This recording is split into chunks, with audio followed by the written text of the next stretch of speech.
Voilà, est-ce qu'il y a encore des personnes à l'extérieur? Non, je crois que tout le monde est là. Alors, c'est le moment.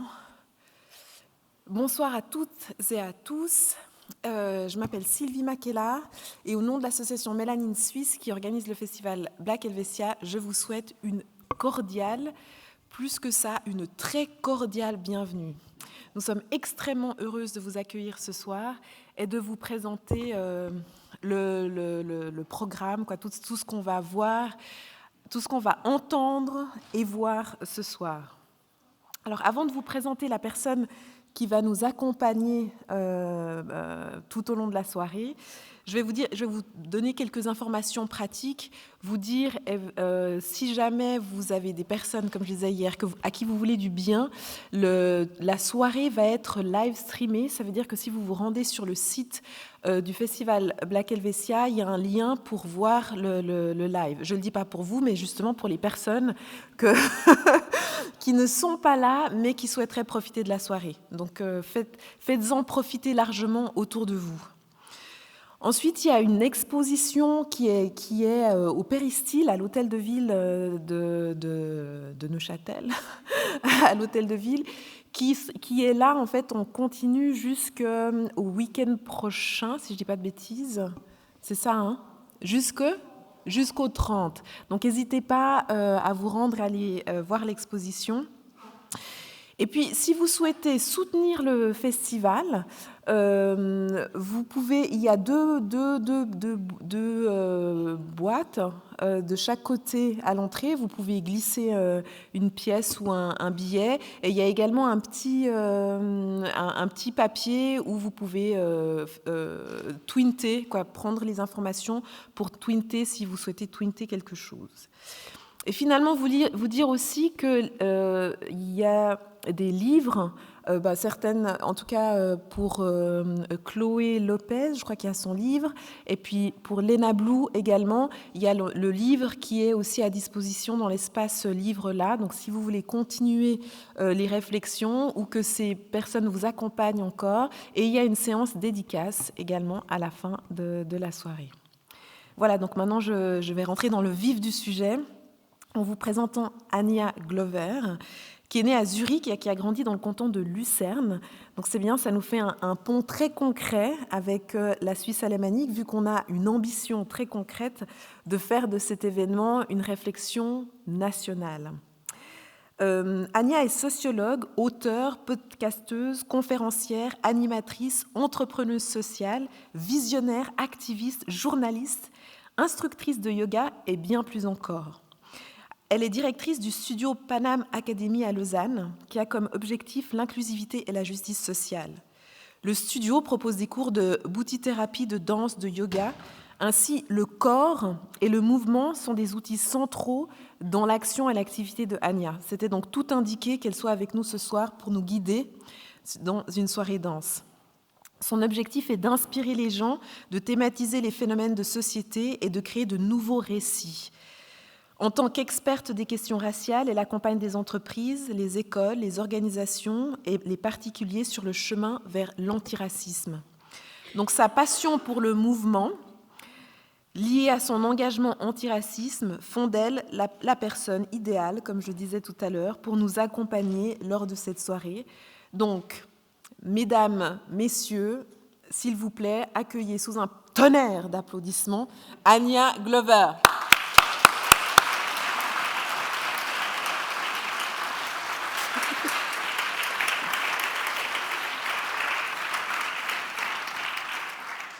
Merci beaucoup pour cette introduction et pour l'invitation. Je suis très, très contente de pouvoir être ou faire partie d'un festival qui est tenu en français. Vous allez entendre, ce n'est pas du tout ma langue de base.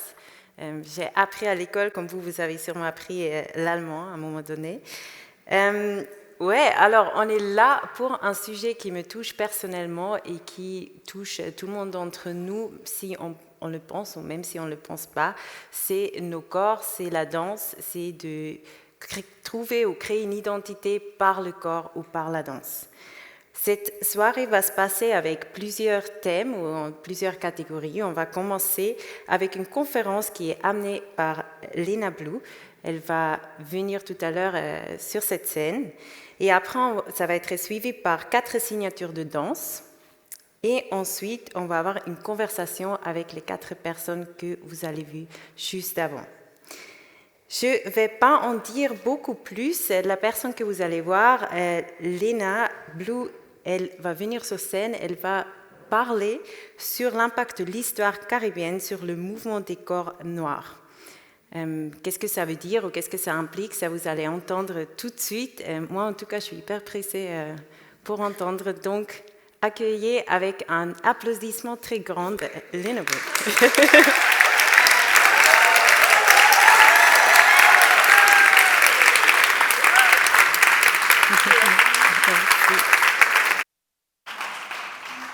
Bonsoir à tous. Alors, je ne sais pas si vous imaginez et si vous pensez que je suis sincère, mais je suis vraiment très contente d'être là avec vous ce soir et de partager un petit bout de ma terre telle qu'elle me parle. Donc, c'est probablement subjectif ce que je vais vous dire, mais ce n'est pas grave. D'accord? Donc, je vais commencer. Alors, je suis obligée de faire ça. Alors, vous voyez cette première image? Juste là. Chez nous, on appelle ça une soirée les roses.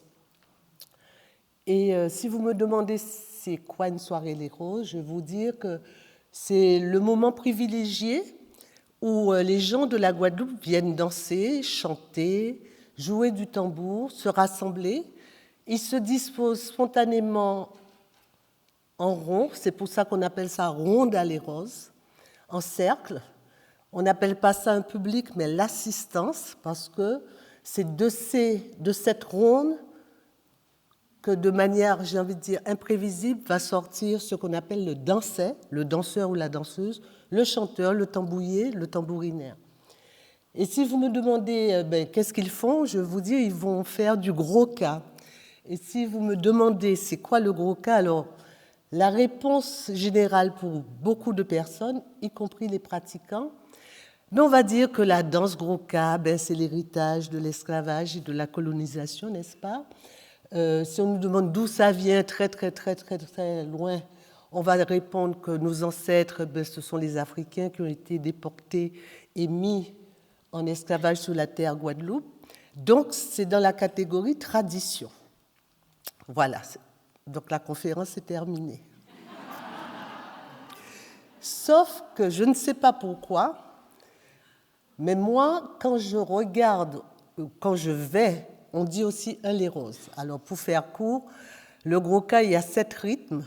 Le nom des rythmes, ce sont le nom des danses. Donc, il y a le Tumblak, qui est une danse particulièrement festive, qui invite à la joie, à l'amour, où le bassin est énormément mobilisé. On a le Pajambel, le roulé, le les roses, qui est un rythme, qui est une danse, et on appelle cette manifestation le les roses. Je vais dire en créole, en kaya dans les roses, c'est-à-dire je vais dans un les roses ce soir. Sauf que moi, quand j'allais regarder ou quand j'allais danser dans un les roses, je n'arrivais pas à intégrer que c'est une tradition. Dans le sens que tradition, et par ceux qui la portent, suppose de l'oralité, il n'y a pas de codification, il n'y a pas de technicité, il n'y a pas de possibilité d'expliquer cette chose-là, d'accord? Ça se sent, c'est facile à faire, en général. Et puis, quand c'est défini par l'autre très largement, quand on dit traditionnel, folklorique, on le sait, ça rentre dans... Surtout pour nous, dans ma petite terre, Guadeloupe, qui est une île, alors l'évocation du mot magique île, une île, elle est ronde, déjà, alors que ce n'est pas vrai. On suppose qu'il fait chaud, qu'il y a du sable blanc, des cocotiers, et que lorsqu'on va dans une île, c'est pour y passer des vacances. Surtout pas pour apprendre des choses. Sauf que moi, dans mon regard de jeune enfant et de petite fille et de jeune fille, tout ce que vous voulez, moi, je voyais autre chose. D'accord? Et donc, je vais vous projeter une vidéo qui, normalement, par logique, si j'étais une vraie docteure, Je devrais le mettre à la fin, mais j'ai décidé pour vous de commencer en fait par ce que m'a appris cette figure que vous voyez qu'on trouve dans le lait rose, où les gens boivent beaucoup de rhum aussi, et c'est important. Donc je vais vous envoyer la première image. Je ne vais pas parler, vous allez regarder et écouter, d'accord? Vous voyez que je mets une philosophie du corps, bigidi mais pas tombé, qui est une expression populaire qu'on disait souvent quand j'étais enfant. Chancelle mais ne jamais faillir, ça c'est une traduction littérale française, mais c'est plus que ça.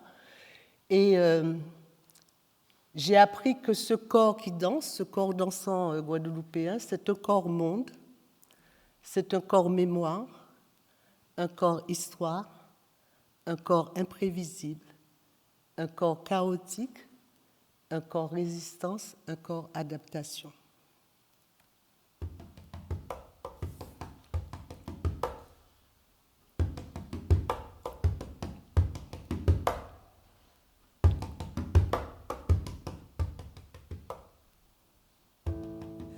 L'art du bigidi, le bigidi, un terme créole de la Guadeloupe qui veut dire bigidi mais pas tomber.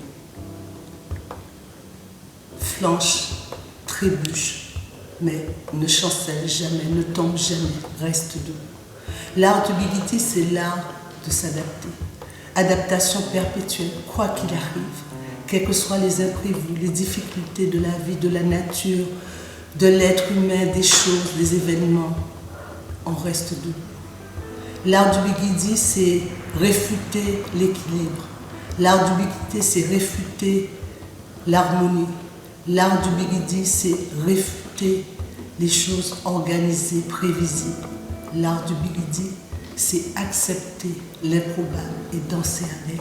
Donc, cette danse qui vient en tréfonds de la danse traditionnelle de la Guadeloupe Grouka nous donne une leçon, une philosophie extraordinaire. C'est-à-dire de trouver les ressources insoupçonnées qui sont à l'intérieur de nous-mêmes et de pouvoir affronter la réalité de la vie avec bonheur. L'art du bigidi nous donne l'espoir, nous dit tous les jours que nous sommes capables de rester debout. C'est vrai, on reste debout de manière bancale, pas droit, mais c'est ça la vie. Donc je crois que la danse Grouka et la technique et le bigidi, la philosophie du bigidi est éminemment précieuse pour l'humanité d'aujourd'hui du XXIe siècle face à son changement. C'est de rappeler à l'humanité que c'est nous la puissance de l'univers, que l'être humain a la capacité, grâce à son corps, grâce à sa danse, de pouvoir changer le monde. Et le bigidi nous le rappelle que l'humanité, et c'est ça qui pour moi est l'échange international, c'est que quel que soit le pays, nous sommes avant tout des humains. Et il y a des choses qui nous rassemblent, comme l'amour, la capacité de résister. C'est une danse de résistance, c'est une danse de l'espoir, c'est une danse qui rallie l'être humain, c'est une danse qui touche chaque personne. Parce que chacun d'entre nous, nous avons vécu un déséquilibre intime ou extérieur ou mondial comme ce que nous connaissons. Mais le bigidi nous rappelle bigidi, mais pas tomber.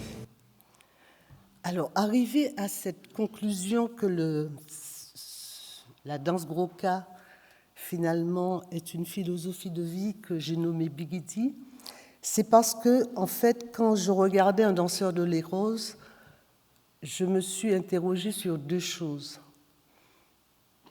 Pourquoi, à cet endroit de la Terre, et j'ai envie de dire généralement la Caraïbe, les gens dansent le chaos? J'avais besoin, mais intuitivement, au fond de mon cœur, je sentais que ça avait du sens.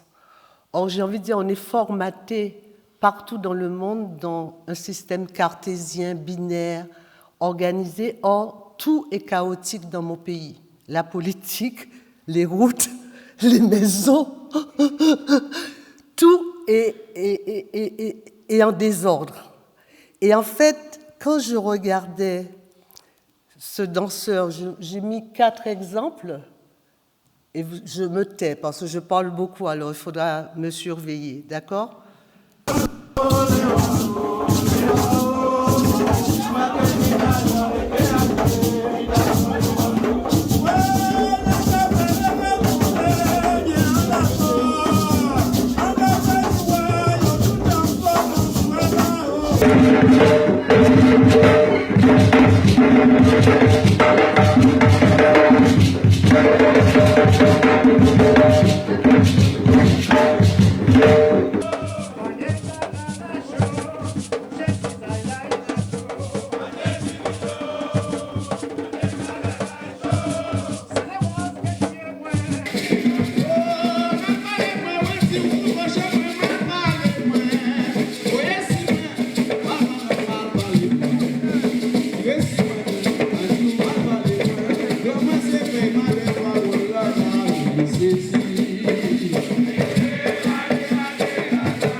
Alors, en fait, que je sois honnête, la première chose que moi je voyais, puisque bon, j'avais appris la danse, sauf que la première danse qui s'est déposée dans mon corps, c'est la danse Gros-Cas. Et bien, comme tout le monde, je suis partie apprendre le métier de danseuse, donc le classique, le moderne, le contemporain, le jazz. Et bizarrement, même lorsqu'on voulait me reléguer dans une case inférieure, parce que lorsqu'on te demande quelle est ta technique fondatrice, moi, avec beaucoup de fierté, je disais le Gros-Cas. Et je ne comprenais pas pourquoi j'avais le sentiment, ou ils voulaient me donner le sentiment que je n'étais pas une danseuse. Sauf qu'ils sont tombés sur la mauvaise personne. C'est que j'ai dit, je vais prouver que c'est une technique. Parce que moi, je sentais intuitivement cette danse que vous venez de voir, qu'on voit. Les gens de Guadeloupe disent les gens sont en biguidi parce qu'ils sont ivres, parce qu'ils boivent beaucoup de rhum. Donc c'est vrai que ça ressemble à une danse d'un ivrogne. Mais moi, je voyais de la technicité, je voyais de la beauté. Donc, une fois mes études terminées, il n'était pas question que je reste en France. Je passe les détails, pas par racisme ou tout ça, hein, c'est pas un pays qui convient à mon corps, tout simplement. Donc, je suis retournée en Guadeloupe. Et j'ai décidé que je vais étudier cette danse. Et effectivement, j'ai pris plus de 25 ans pour la comprendre. Bizarrement, je la dansais, mais trouver sa technicité, je ne sais pas si vous imaginez la difficulté de compter, ne serait-ce que compter les mouvements, parce que c'est imprévisible. C'est-à-dire, quand j'allais, je regardais un danseur, je commençais à compter. Bon, bien sûr, est-ce que c'est binaire, est-ce que c'est ternaire, etc. Hop, il part. Il a fini de danser, il quitte l'espace, où un autre danseur arrive de manière imprévisible. Donc c'est pour ça, ma première réaction a été de nommer cette manière, cette corporalité un peu chaotique, biguidi. Parce que biguidi, chez nous, c'est polysémique, ça veut dire, la première chose, si on apprend une très très mauvaise nouvelle, et je pense que vous l'avez tous connu, on a l'impression que le sol se dérobe, on dit chez nous, biguidi mais pas tomber. En fait, c'est une phrase bienveillante de te dire, quoi qu'il arrive, tu restes debout. Donc j'ai trouvé que ce terme-là traduisait bien la gestique. Et au fur et à mesure de cette analyse très, très poussée, j'ai pu inventer une technique. Parce qu'en fait, je me suis rendu compte très simplement que l'instabilité corporelle est due à plusieurs choses. La première, c'est que globalement, les danses en général, d'où qu'elles viennent, ce qu'on appelle le poids du corps, hein, vous êtes assis là, vos kilos sont posés sur les chaises, et en fait, vous allez m'entendre, j'espère. Donc, quand on est danseur, voilà, si je fais 30 kilos, n'est-ce pas? Je suis très mince. Voilà, mon poids repose sur ça, d'accord? Globalement, c'est demi-pointe ou sur les pointes, ok? J'ai remarqué que mon danseur de Gros-Cas, vous m'entendez toujours? Oui. Mon danseur de Gros-Cas peut être à plat, par exemple dans le Tumbla, sur les talons, comme vous avez vu, sur les orteils, quelquefois sur le coup de pied, canté. Canté en créole, c'est tout ce qui est dévié, de travers, canté externe, canté interne. Donc ça, c'est déjà très fort, techniquement. Tout le monde sait faire des pirouettes, mais faire double tour sur les talons ou rester en équilibre sur les talons, je peux vous dire que c'est ça toute ma force quand je vais à l'international. La deuxième chose que j'ai remarqué, c'est que globalement, quand on parle de technique, où on est en parallèle au niveau articulaire, ou on est en dehors. Sauf que mon danseur de Goka, il est en parallèle, il est en dehors, mais il est en dedans. Et ça, c'est très rare. Donc, le danseur de Goka joue avec ça, en fait, tout le temps. Et c'est ça qui provoque.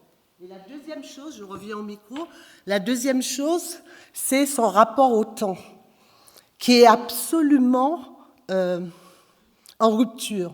C'est-à-dire, le jeu, c'est de surprendre, en fait, en permanence, de ne jamais reproduire la même chose. Donc, techniquement, j'ai réussi à comprendre comment ça fonctionne, le pattern de la danse Goka. Donc, c'est pour ça que je dis c'est une drive. Une drive en créole, c'est tu es un peu à la dérive comme ça, c'est une drive du corps. Le corps, en créole, c'est corps. Une feinte du temps, vraiment on joue avec l'imprévisibilité du geste, du temps, du corps, le déséquilibre qui devient du coup un outil technique, un élément technique qui est le bigidi, la rupture, la fête, en fait, tous ces éléments qui vont nourrir l'instabilité. Donc, la ronde, alors, ce qu'on appelle ronde à rose, vous avez vu le cercle. Avec cette recherche, j'ai commencé à observer les autres territoires de la Caraïbe, particulièrement la Martinique, parce que la singularité, je veux vous le dire pour le Goka, c'est qu'on danse seul. C'est un seul danseur dans le cercle. Généralement, les danses traditionnelles, qu'elles soient européennes, etc., ou africaines, elles sont généralement collectives, globalement, en ligne, en cercle. Et je me suis interrogée, est-ce que le bigidi existe dans d'autres espaces de la Caraïbe? Oui. Et donc, j'ai préféré utiliser le terme la ronde, puisqu'on dit ronde à rose. En Guyane, on dit convoi. Et le la ronde, c'est pour moi un véritable concept. Et je l'appelle un espace de marronnage contemporain, dans le sens qu'en fait, surtout que nous sommes français depuis 1637, ne me demandez pas pourquoi on est français. D'accord? Tout ce que je sais, chaque fois qu'on nous interroge, voulez-vous rester français? On répond oui. Et en même temps, on ne veut pas être français. Mais quand vous allez comprendre c'est quoi le bigidi, tout ça est tout à fait normal chez nous. La dichotomie, l'ambivalence, le paradoxe, ça s'épanouit chez moi. C'est tout à fait normal. On peut être français aujourd'hui, parce qu'on a quelque chose à gagner. Et dans la minute qui suit, on est africain. Et dans la seconde qui suit, on est caribéen. Et dans la demi-seconde, on déteste les Haïtiens. Et tout ça est normal. Et ça, c'est le bigidi. On rigole, mais c'est vrai. Hein? Et c'est pour ça que ce sont des espaces, la Caraïbe, qu'il ne faut pas approcher du point de vue anthropologique, sociologique, politique, de façon binaire. Il faut intégrer le mot complexité. C'est extrêmement complexe pour comprendre comment ça fonctionne. Et le chaos, le désordre, c'est un ordre. D'accord? Donc, quand je regarde la soirée Les Roses, je me rends compte, je vous l'avoue, je suis restée 2 mois aux États-Unis et c'est en multipliant les conférences, je me suis rendu compte que la ronde, enfin, le Bel Air Martinique, le vaudou, la rhoda brésilienne, le convoi guyanais, le kumina en Jamaïque, en fait, toutes ces danses dites traditionnelles, finalement, ce sont des espaces où les gens marronnent toujours. Parce qu'en fait, il y a toujours un système établi, même pour les îles indépendantes. Et en fait, ces espaces-là, ce sont des espaces, des non-lieux qui se créent en dépit du système établi. Je ne sais pas si vous comprenez ce que je veux dire. Parce que je me suis posé la question, mais pourquoi, donc depuis à l'époque de l'esclavage, donc c'est sûr que les Africains qui sont venus se réunissaient, les maîtres leur accordaient même un jour de récréation parce qu'ils se sont rendus compte qu'ils aiment beaucoup danser et ils aiment beaucoup jouer de la musique. Eux, ils ne comprenaient pas pourquoi, sauf que là, je suis un petit peu ironique en disant c'est un manque d'intelligence de leur part. Ils ne se sont jamais posé la question en se disant mais pourquoi ces esclaves qu'on met, qui travaillent, c'est pas évident, et ils dansent toujours. Tous, ils écrivent ça. Ça, c'est un trait commun de tous les chroniqueurs. On aime danser. Sauf que on danse et c'est pas par hasard. Et vous allez comprendre pourquoi. Donc c'est un non-lieu, c'est une société éphémère, j'emploie vraiment le terme société avec force, éphémère, en marge du système établi. C'est un espace démocratique, un espace inclusif et bienveillant, un espace de liberté individuelle, un espace relationnel, un espace plastique et poreux, un espace de résistance, un espace de réinvention de l'être, l'envers de l'être en Moon. Parce qu'en fait, en Guadeloupe, comme on est français, on montre la personne. Les termes sont très importants. On est une personne quand on va au travail, à l'école, etc. Donc on est français, il n'y a pas de souci. Quand on est dans l'espace du Gwoka, là on est en Moon. Le terme Moon, ça veut dire personne. Mais chez nous, qui mounouye? Qui es-tu? C'est à ce moment-là, et c'est pour ça que j'aime beaucoup Moshoashi, et je vous invite à le lire, ce philosophe martiniquais, il parle de l'envers de l'être. C'est-à-dire, ça, c'est à l'endroit. OK? Pas de problème. Je suis très français. Je mets ça à l'envers. Ah, pardon, je le dis après. À l'envers, là, je suis mon être profond, mon être intrinsèque. D'accord? Vous comprenez ce que je veux dire? Si vous ne comprenez pas, vous me dites, hein? D'accord? Donc, maintenant, je vais vous montrer c'est quoi cette soirée Les Roses, et c'est ça que mon regard, c'est ma lecture de ma culture, c'est ça que je décide que c'est ce que veut dire. Et c'est pour ça que danser, vous allez comprendre, et ce sera peut-être la manière pour moi de finir, que danser, c'est pas comme les Blancs, enfin les maîtres de l'époque, ont pu le percevoir, c'est-à-dire des individus un peu niais et un peu comme un truc un peu instinctif, vous voyez, comme un animal qui danse, c'est gentil. C'est plus que ça. Donc, je vais vous montrer la soirée Les Roses. En quoi je dis que c'est un espace de liberté démocratique?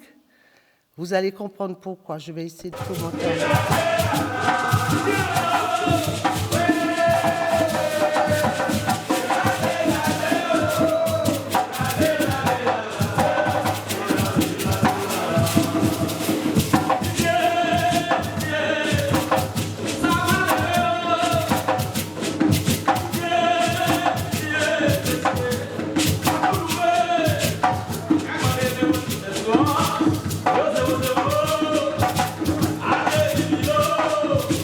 Vamos a hacer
pourquoi je dis que c'est, en fait, si on reprend la définition que j'ai dite au début, c'est l'héritage de l'esclavage et colonial. Donc ça veut dire, c'est une histoire de nègres afrodescendants qui ont subi l'esclavage, dont apparemment je suis héritière, n'est-ce pas, puisque je suis un petit peu plus foncée, mais chez moi on m'appelle Chabine, hein, c'est pas pareil, hein, d'accord.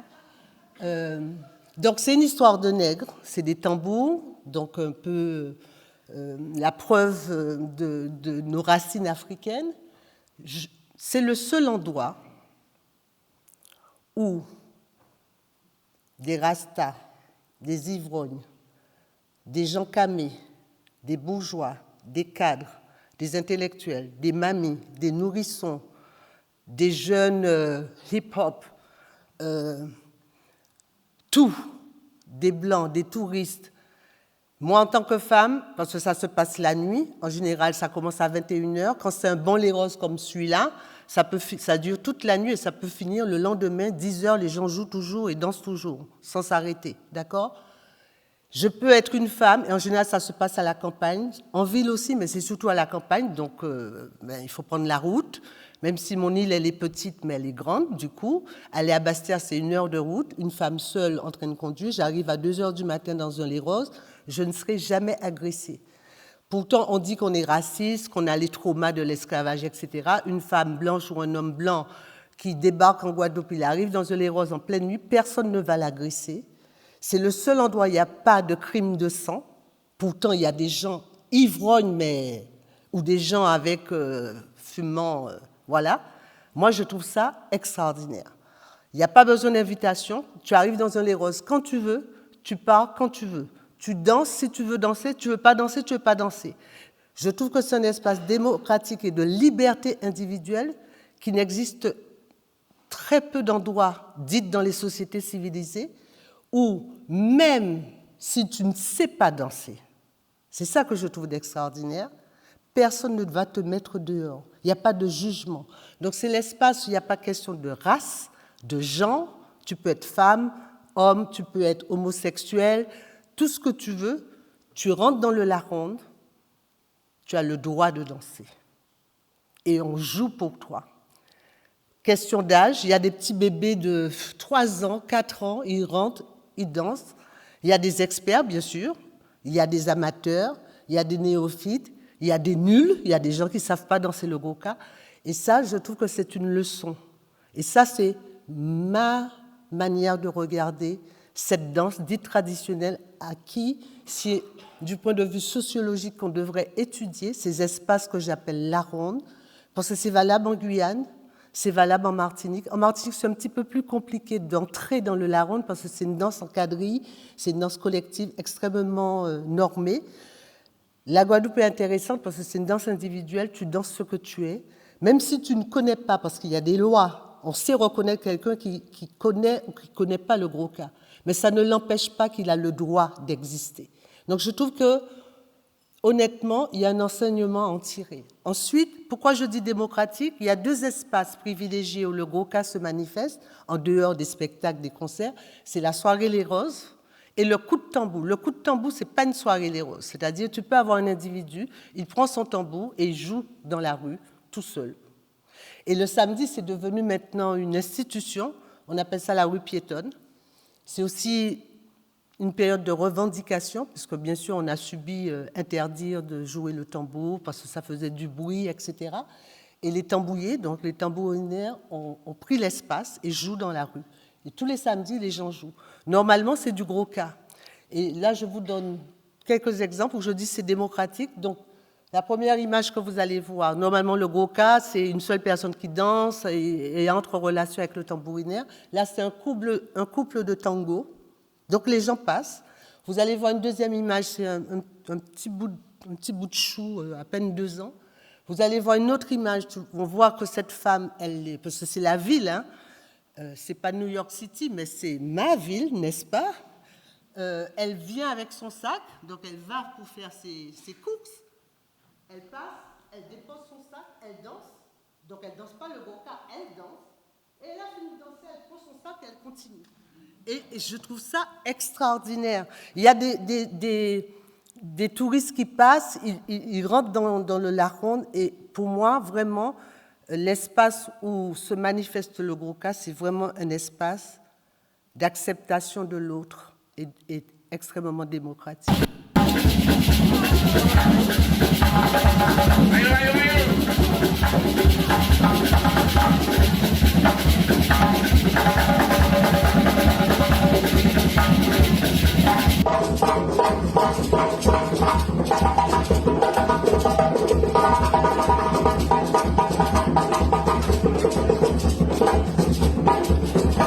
Et là, il est vraiment comme un danseur de Gros-Cas, ce petit bout de chou. C'est extraordinaire.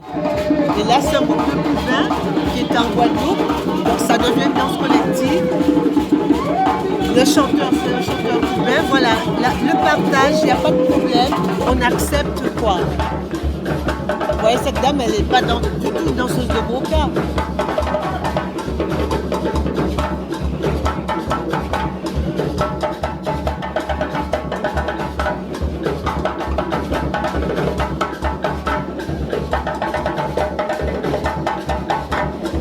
Elle a fini, elle s'en va. Et elle a le doigt. Donc là, pour le Gros-Cas, en fait, en termes de loi, de code, quand on connaît le Gros-Cas, c'est le danset qui provoque la création musicale. Donc, c'est une relation. Maquet, en fait, il y a 3 tambours. Avant, c'était 2, dans les années 50-60. Maintenant, c'est 3 tambours. Donc, 2 tambours qui maintiennent le rythme, l'ostinato. Si c'est un tumblak, les boulariens, on les appelle les boulariens, c'est le tambour boula, qui maintient le rythme. Et au milieu, il y a le soliste, où le tambour, au niveau de l'accord, est beaucoup plus aigu. Son rôle principal, c'est de suivre le danseur à la lettre. Tout ce que fait le danseur, le maquet, doit le reproduire sur son tambour. Ça, c'est une définition traditionnelle. Maintenant, quand j'analyse avec mon regard et ma lecture, j'en fais un concept maquet-danset. C'est une conception de la relation à l'autre. Parce que ce que je trouve, et je commence l'image par juste le regard du maquet. Ça veut dire, comme je vous l'ai dit, quand, la soirée, n'importe qui peut rentrer, et on voit tout l'amour, la passion qu'a le maquet de rentrer en relation, même avec quelqu'un qui ne sait pas danser. Et ça veut dire que si nous le prenons comme un enseignement, c'est comment accepter l'autre, comment écouter l'autre, comment faire silence pour apprendre à communiquer, à échanger, à partager, à construire quelque chose ensemble. Moi, c'est ça que j'en tire comme enseignement.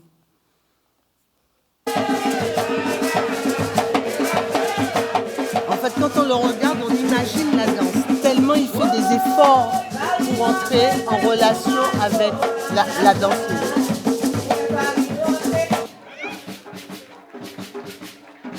Et vous voyez, le maquet, je trouve qu'il est pratiquement un corps dansant.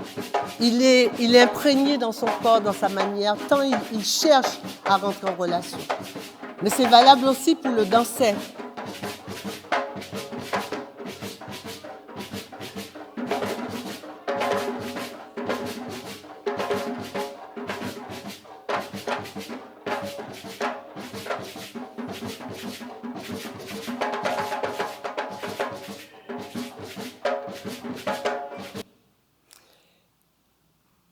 Et donc, retenez que tout ce que je dis quand c'est un concept, ça devient aussi des outils pour moi, pour la création au niveau de la danse. Pour moi, c'est aussi un lieu imprévisible. Comme je vous ai dit, tout le pays est chaotique. Ce n'est pas seulement dans le corps, c'est aussi dans l'espace. Parce que comme je vous l'ai dit précédemment, c'est du Laronde, du cercle, qu'émerge le danseur. On ne sait jamais à quel moment. Vous pouvez aller dans un Les Roses où vous pouvez arriver à 23h et partir à 4h du matin et vous voyez 3 danseurs, hein, ou alors pas de danseurs du tout. On ne peut pas prédire combien de danseurs qu'il va y avoir. Vous pouvez arriver dans un Les Roses où il n'y a que des mauvais danseurs, entre guillemets, ou alors de très bons danseurs, ou alors que des hommes, ou alors que des enfants. Il n'y a rien, tout est imprévisible. Et pour vous donner l'exemple, donc on voit un danseur qui danse, Et à un moment donné, je vous laisse regarder.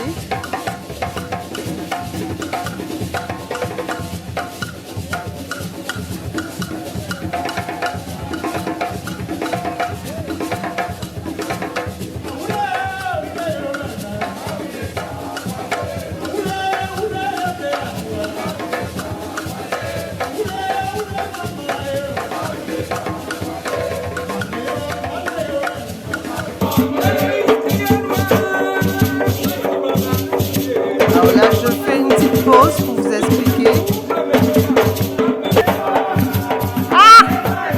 Voilà. Quand je dis c'est un lieu imprévisible, sur l'image que vous avez vue, imaginez que vous êtes un danseur. Ça arrive qu'à un moment donné, il y a un excellent danseur. Y compris le danseur, quand tu prends du plaisir à danser, c'est extraordinaire, d'accord? Mais aussi ceux qui regardent, c'est un moment de plaisir. Et puis, de manière imprévisible, il y a quelqu'un qui surgit et qui arrête. Et la loi, c'est que tu dois le laisser danser. Je trouve que c'est un enseignement pour nos enfants, parce que ça nous apprend à partir avec notre frustration et à faire taire l'ego. Ça veut dire, même si je prends du plaisir, même si je suis la meilleure danseuse à ce moment-là, et un piètre danseur me remplace, c'est pas grave, je me retire. Je trouve que si on apprenait ça à nos enfants, la vie serait vraiment fantastique. Parce que c'est pas évident. Il y a des moments où je dis, mais pourquoi celui-là est venu? Parce que tu es en train de prendre un plaisir immense, parce qu'il y a des moments d'excellents danseurs, et puis tu vois un petit bout de chou qui arrive, qui est comme ça, et tout le monde doit accepter, parce qu'elle a le droit, ou il a le droit à ce moment-là. Donc je trouve que c'est un enseignement du point de vue de l'être, de ne pas... Oui, ça fait partie de la vie d'être frustré. Et alors? Tu ne vas pas en mourir. Parce que tu auras la possibilité éventuellement de revenir. Et pourquoi je dis c'est un espace imprévisible et plastique, et qui pour moi sont des outils pour la création contemporaine, c'est que ce chanteur, il était sous le statut de chanteur. Et puis, à un moment donné, il a envie de danser. Donc, il change de statut et il devient danseur, et un excellent danseur d'ailleurs. Ah, j'arrive. Ah, j'ai fait une bêtise. J'ai fait une très grosse bêtise. Très, très grosse bêtise. Aïe, aïe, aïe. Ça, c'est du Léna tout court. Comment je fais? Est-ce que je peux faire avancer? Ah non. Alors, il y a un petit remix, pardon.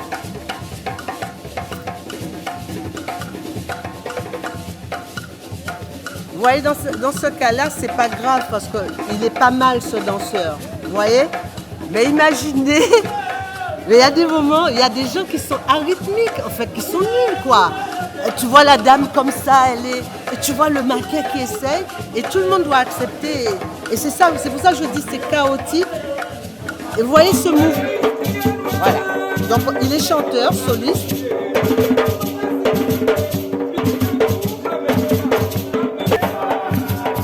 Il a envie de danser.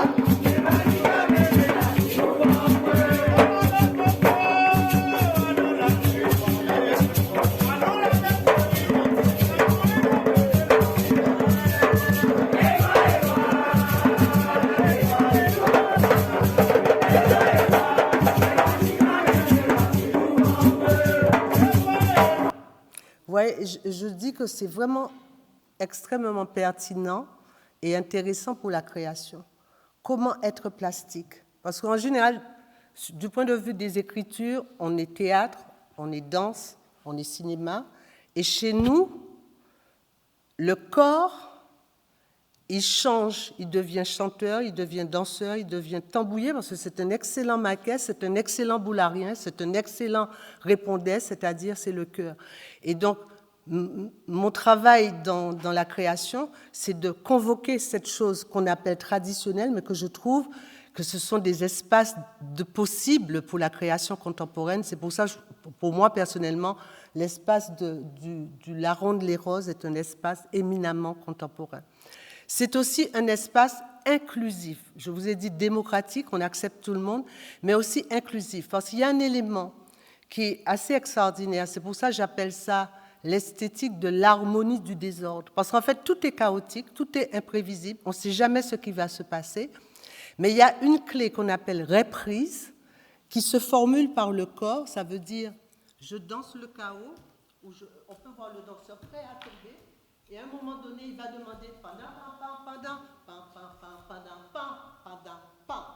ta, ce dernier temps, tout le monde est en équilibre. Et en fait, quand j'ai analysé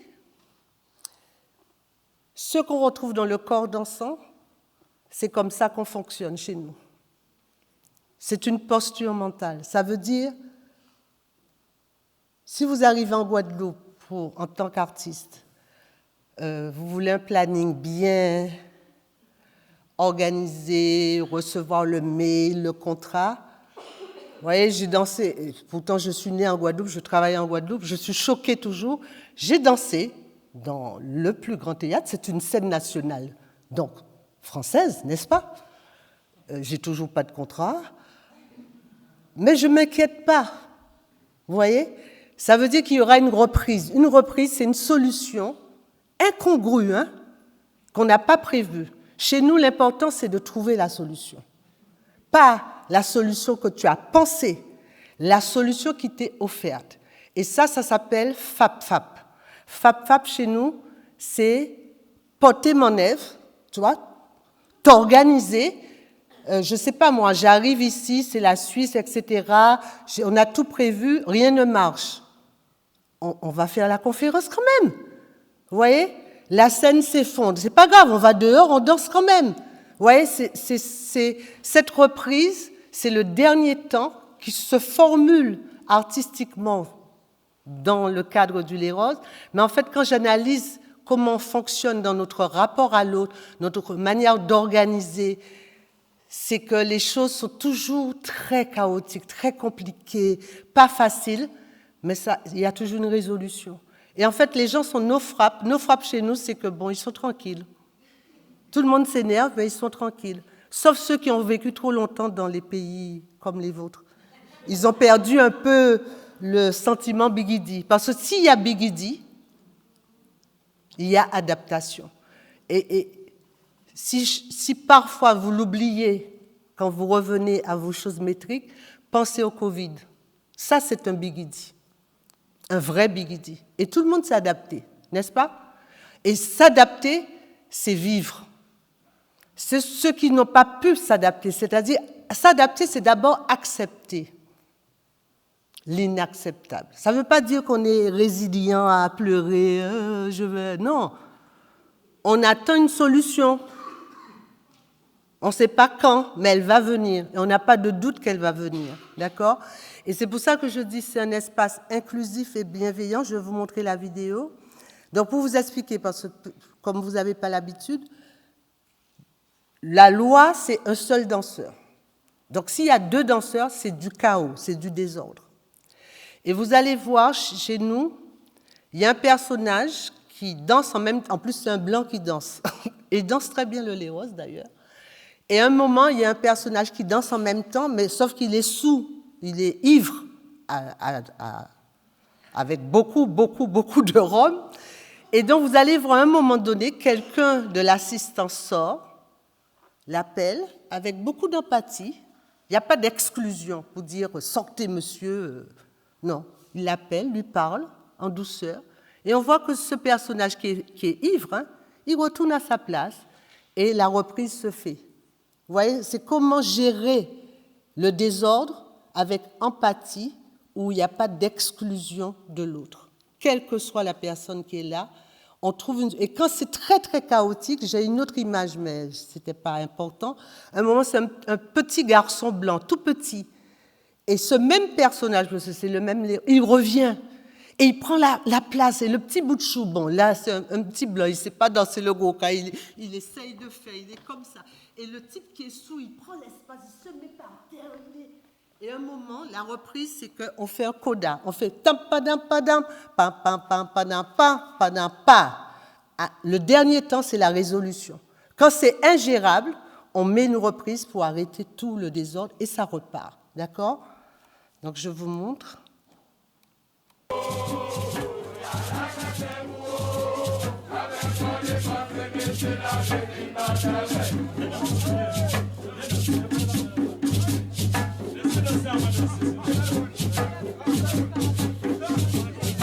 Donc c'est le danseur blanc qui est normalement danseur. Vous voyez le personnage qui fait exactement comme lui. Et l'autre qui sort de la ronde. Ça peut être n'importe qui, hein, qui lui parle avec, voilà, sans agressivité. Et vous voyez, même quand il y a le chaos, la chose ne s'arrête pas. Parce que tout le monde sait qu'il va y avoir une résolution. Et quand je dis c'est un espace inclusif, on a tendance à dire que nos hommes chez nous sont très machos. Je trouve surprenant parce que c'est une femme qui est en train de marquer. Et ça, c'est un rôle très masculin, le tambour. Et les hommes acceptent les femmes. Vous voyez? C'est-à-dire, il y a des tas de choses qu'on nous attribue et que quelquefois nous-mêmes nous répétons. On aime la sorcellerie, on est superstitieux, et les hommes chez nous les femmes, on répète, les hommes chez nous sont des machos, etc. Et quand je regarde ça, je dis, c'est quand même extraordinaire. Une femme qui marque sur un tambour à côté de deux hommes, et nos hommes sont machos. Je trouve que c'est inclusif, il y a des enseignements à tirer. Et en fait, pour moi, la lecture de cet espace Les Roses, c'est de dire que cette histoire, il y a des tas de choses que nous avons résolues. Vous comprenez ce que je veux dire? Sauf que comme on nous oblige à regarder notre Les Roses comme quelque chose de traditionnel, comme des perroquets, nous répétons ce qu'a écrit l'autre sur nos danses, sans regarder comme un scanner, avec un regard neuf, et de voir qu'on a des résolutions. Et on se perd dans des questions identitaires, dans des questions de blanc, de noir, alors qu'il y a des tas de choses. Comme vous imaginez un blanc qui danse dans un Les Roses? Si on était si traumatisé, raciste, comment on permettrait un blanc qui est censé être nos descendants de colons, donc nos maîtres, on n'aurait jamais dû accepter. Ne serait-ce que boire du rhum, si on était si traumatisé, parce qu'on nous a mis en esclavage, pourquoi? Pour la culture de la canne à sucre. Normalement, le rhum, on devrait être traumatisé. Nos enfants, dans le carnaval, de 2 ans jusqu'à quel âge, les garçons particulièrement, ils manient le fouet. J'aurais aimé qu'un anthropologue interroge ces gamins quand ils ont le fouet et ils claquent toute la nuit, pendant des mois, depuis janvier. On a fait 31 décembre, 1er janvier, tu entends le carnaval en Guadeloupe. Tous les dimanches, les gamins dans les groupes à peau, clac, clac, ils manient. J'aurais aimé savoir qu'est-ce que ça veut dire pour eux. Est-ce qu'ils prennent la place du maître? Quel trauma qu'ils ont, parce que c'est quand même un objet symboliquement très fort, vous comprenez? C'est censé nous avoir fouetté le dos. Et donc voilà, je dis que de manière contemporaine, il faut regarder nos sociétés et lire avec nos yeux, notre regard, et poser les vrais mots sur ce que nous avons résolu. D'accord? Vous êtes d'accord, hein? D'accord. Donc, la Ronde à Les Roses, c'est un lieu performatif et de création. D'accord? C'est un lieu à la fois individuel et collectif, dans le sens que même s'il y a un seul danseur, mais il y a toute l'assistance, tous les regards portés, l'énergie de la musique, des tambours, qui fait, en fait, c'est une performance collective.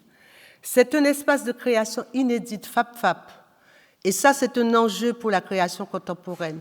Comment ne pas être dans la redite?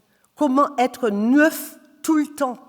Et franchement, malgré je connais le Roca, malgré j'ai créé ma compagnie, c'est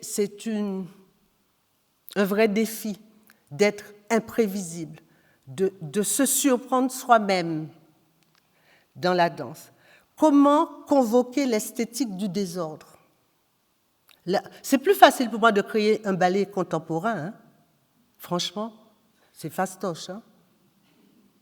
J'exagère un peu, mais je vais caricaturer pour vous.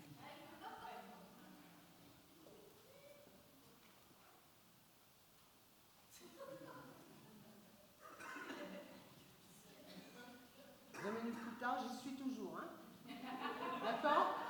Je caricature, mais honnêtement, c'est plus facile pour moi de faire un ballet contemporain dans la mesure qu'il y a eu des gens, des théoriciens.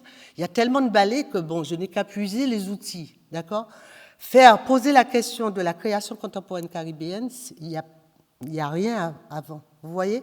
Soit on est traditionnel, soit on essaye de faire entre modernité et tradition, donc on met une musique un peu lyrique, on met des gestes gracieux et ça devient contemporain. Et moi, ma question, c'était, je sentais que le gros cas est contemporain, de fait.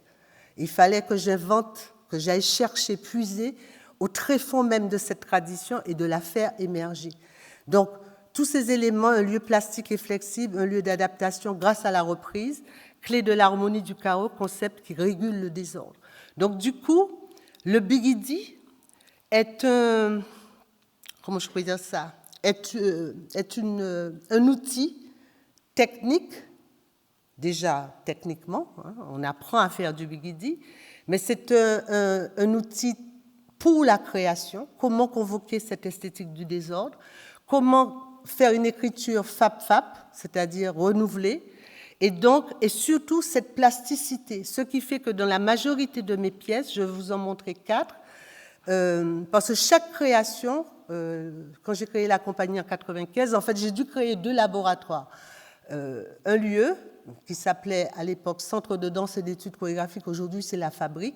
Donc, pour toutes les raisons convoquées hier soir, j'ai dû, comme j'étais en marge du système très tôt, donc comme je défendais cette danse traditionnelle comme étant une danse contemporaine, donc vous imaginez bien que les tournées, elles n'étaient pas fabuleuses.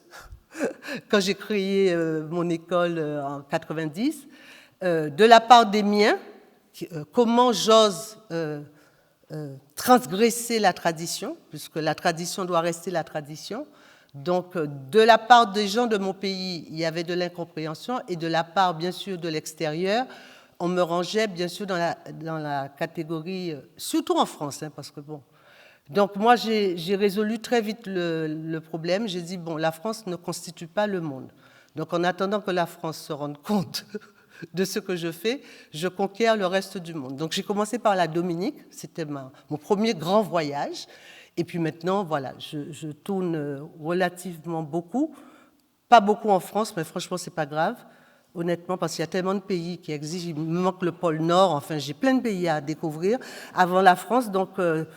c'est pas grave. Donc, ce qu'il y a d'intéressant, c'est comme j'avais pas d'exemple pour pouvoir copier ou faire mieux, donc j'ai dû inventer d'abord un gros travail d'inventer une technique, la technique K.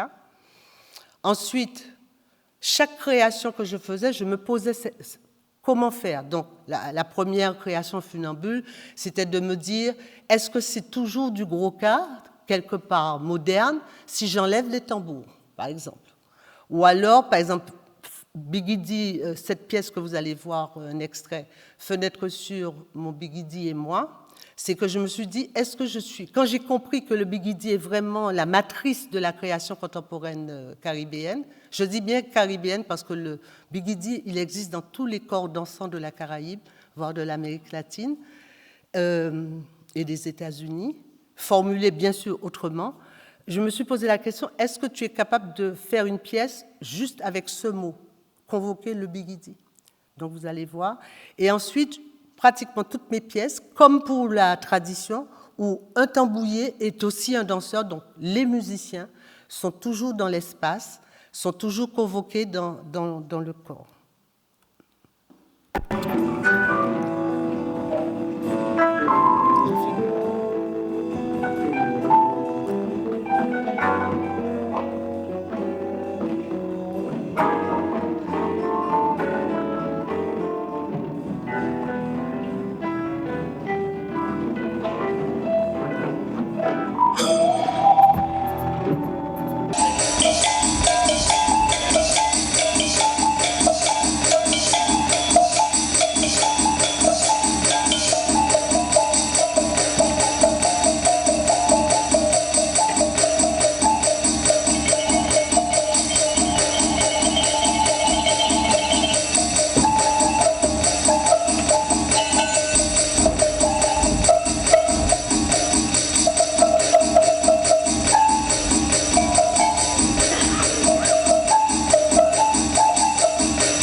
Ouais, cette pièce, je l'appelle poussière d'eau parce que je me suis posé la question, c'est quoi être un Guadeloupéen? Quand j'ai fermé mes yeux, j'ai vu que des gens noirs, bien sûr, comme moi.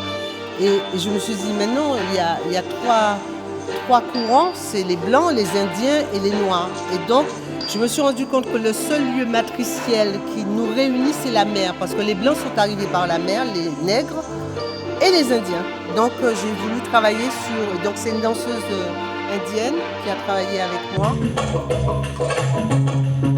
Et là, à la place de Bigidi, j'ai voulu convoquer rupture, cette notion de... Le silence est très important dans nos danses où le danseur s'arrête et ne fait rien. Et donc, j'ai travaillé sur cette notion-là. En posant l'écran sur le côté, de manière à ce que le public même soit en situation de déséquilibre et soit frustré, parce qu'en fonction de là où il était, il ne voyait pas la pièce de la même manière. Je vous remercie beaucoup. Je n'ai pas fait de conclusion.